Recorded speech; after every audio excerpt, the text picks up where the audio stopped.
the dominoes all fell for Donald Trump. Europe has a challenge. We know it's growing below its potential.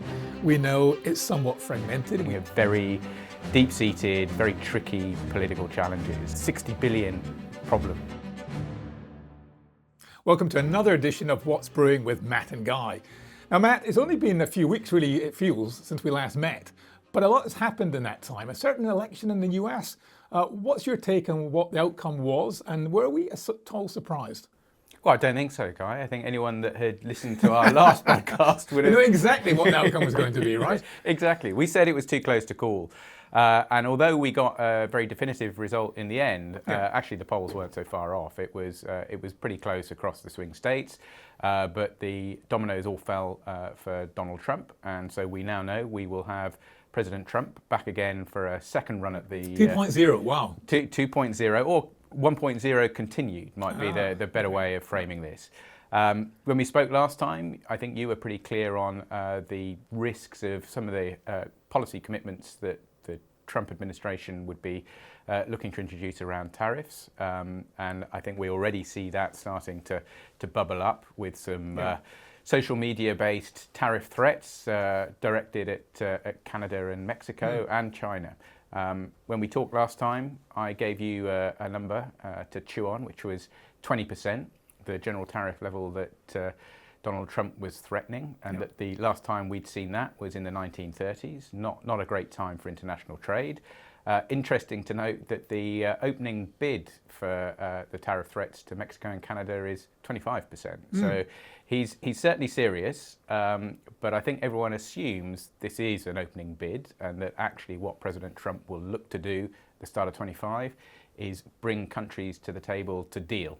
And he will be looking for deals that are obviously more favourable to the US in trade terms than they've got at the moment. Yeah, look, I think one of the key things that we spoke about back then that we've had a positive outcome to is that we have an outcome. You know, it's fairly definitive. And that was a risk, certainly from my perspective, in financial markets as we were going through the election process, that we would have something that was drawn out and it would be unclear what the outcome would be. So that's a positive. The tariffs, again, not a great surprise. As you say, he's living up to his rhetoric.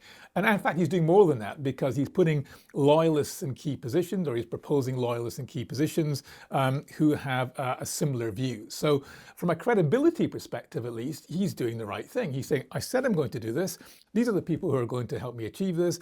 And this is how I'm going to go about it. And actually, if you think back to the last few days, we've had a number of people showing signs that we need to speak to this guy. We know he's transactional. Whether it's the Prime Minister of Canada, whether it's the head of the ECB, there are signs that we need to find a solution, a pragmatic solution to somebody who is transactional. So I think that's the process that we're going to be seeing over the coming weeks, and certainly once he gets into office, it's going to be more about cutting bilateral deals, I think. So are you telling me that markets are pretty relaxed about this bilateral deal making that's going to characterise the next few months at least? Yeah, well, look, I think the risk, and you kind of alluded to this, is that seems to be priced by the markets. That seems to be the kind of consensus view here, that this is a very big stick he's wielding, but it's going to lead to compromise. And even the fact that he's starting with even higher tariff levels is perhaps a sign that he himself will start high and then come back into something that is more consistent with getting a deal done. But the risk is that doesn't happen. The risk is that maybe some of the other players play hardball and say, hang on a bit, Mr. Trump, we're not going to be playing the game. You are slapping tariffs on your own people. This is a tax on your electorate, the people who voted for you. And I think that's a real concern. And markets will discipline a Trump administration that goes too far on that front? Or? Well, yeah, I think this is one of the things I think is important. While you might say he has got a clean sweep, he may have an opportunity with Congress on side to push certain things forward. But ultimately, I think it is the financial markets that is going to constrain at least some of his ambition.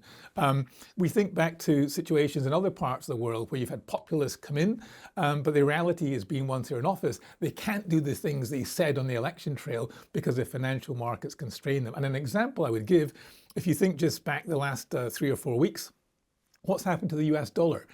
It's rallied significantly. What's happened to US bond yields? They have gone up. Again, this is already the market saying to Trump, hang on a minute, if you come up with some inflationary policies like tariffs, like providing additional stimulus, then there's going to be a constraint. We're worried about inflation. The electorate who voted for you, they were concerned about inflation. You're feeding that. So I think there's going to be some constraints at least placed upon them. So Guy, markets along with everybody else very focused on what's going to happen from January with the new Trump administration coming in. But as important as what the US government does is how other governments around the globe react to that. And nowhere is that going to be more consequential than in Europe. So what's your view? What's the market view of Europe at this point? I think Europe has a challenge. We know it's growing below its potential. We know it's somewhat fragmented. We think about the perceived strong parts of Europe in the past, Germany, France, well, they're weak. And we think about other parts of Europe, such as Spain and Greece. They're doing very much better. So there's challenges within Europe itself without even a Trump 2.0. And then you add that to the equation as well.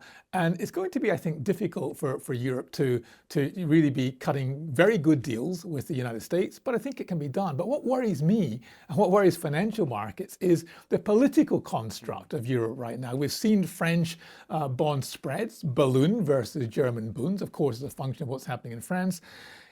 Does that worry? It must worry you in terms of what we're seeing in terms of both France and Germany from a political perspective.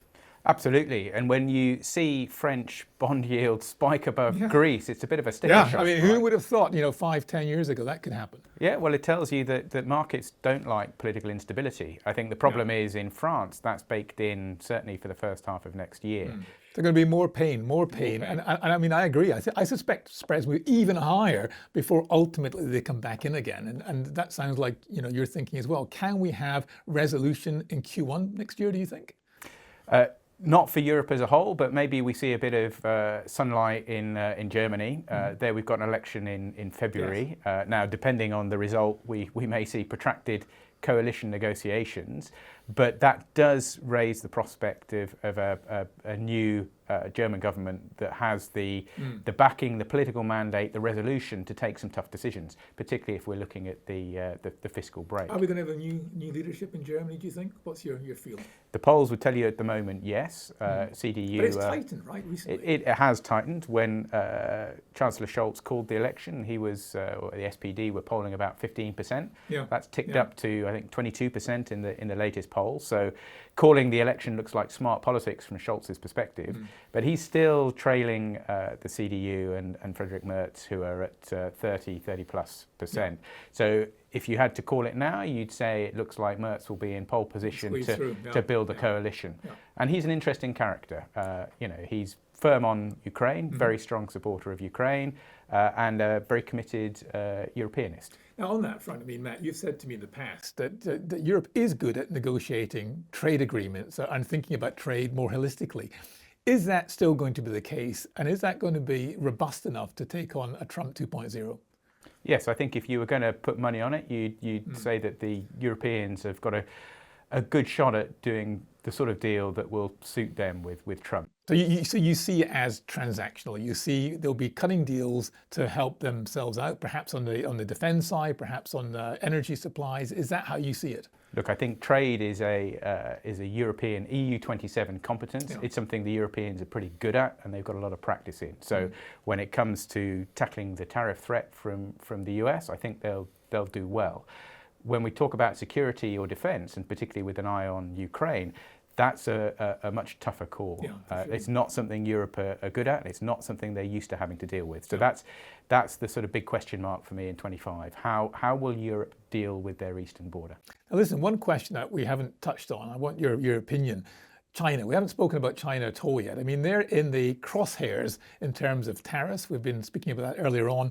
How do you think China responds to this? Do you think China is also going to be transactional about this? Or will they say, hang on a minute, look, we will continue to sell in the global south and elsewhere. Do you think there's going to be a fundamental shift in their interactions between Trump and Xi? From a geopolitical perspective, I think it's tempting to think of Europe, US and China like the three legs of a stool.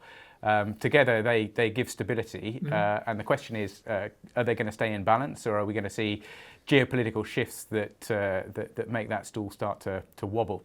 if you're sat in Beijing and you're looking at the prospect of Trump coming into the White House, imposing tough tariffs on you, restricting your access to US markets, logically you want to make friends with Europe. It's the other big trading bloc that's there, and sure enough, you already start to see some mood music coming out of China, which is sort of oddly enthusiastic about globalization and WTO, etc. I mean, that's really important, Matt, because people keep asking about the demise of globalization. I just believe it's a different globalization that we're seeing. Yes, it's concerning about tariffs and all of these things here, but consumers, households, governments, they want to cut deals. They want to find better, easier, cheaper ways of doing business. And I think what we are going to see, courtesy, frankly, of Trump, is there's going to be more bilateral deals cut.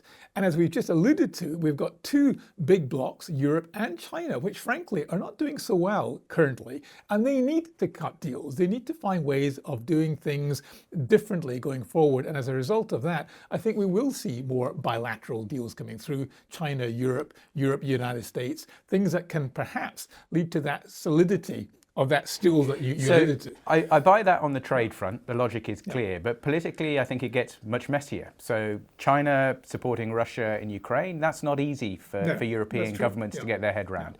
There's a lot of skepticism in Europe as well as in the US about rise of China and what that means in terms of security, longer term geostrategic considerations. So I agree, trade deals, let's hope they start to happen and that deglobalization isn't the sort of key theme of 2025. But let's not forget the importance of politics in all of this, and that can often be a bit more complicated than some of the economic logic that we hope would be driving the world. So Matt, we've spoken about a lot again today. I mean, it's all really exciting stuff. I get energized by the discussions that we have here. But I'm left thinking, there are many, many risks out there. Who really knows what's going to happen in the days and months ahead? But I suspect it's in the key leaders' interest to make solutions work, to find pragmatic ways to do business together. And from an economic perspective, when I think 2025, although growth is going to be, again, lumpy, I still think it's going to be a round trend, maybe tilted a bit towards the US, perhaps a little bit weaker in China and Europe.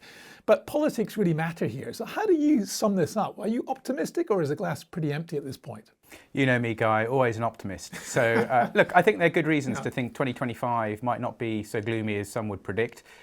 We've got a president returning to the White House in the US.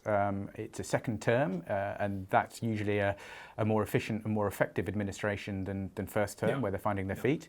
We've also got the rest of the globe dealing with a familiar character. It may not be a character they're all comfortable with, but it's, they know how to do deals with President Trump.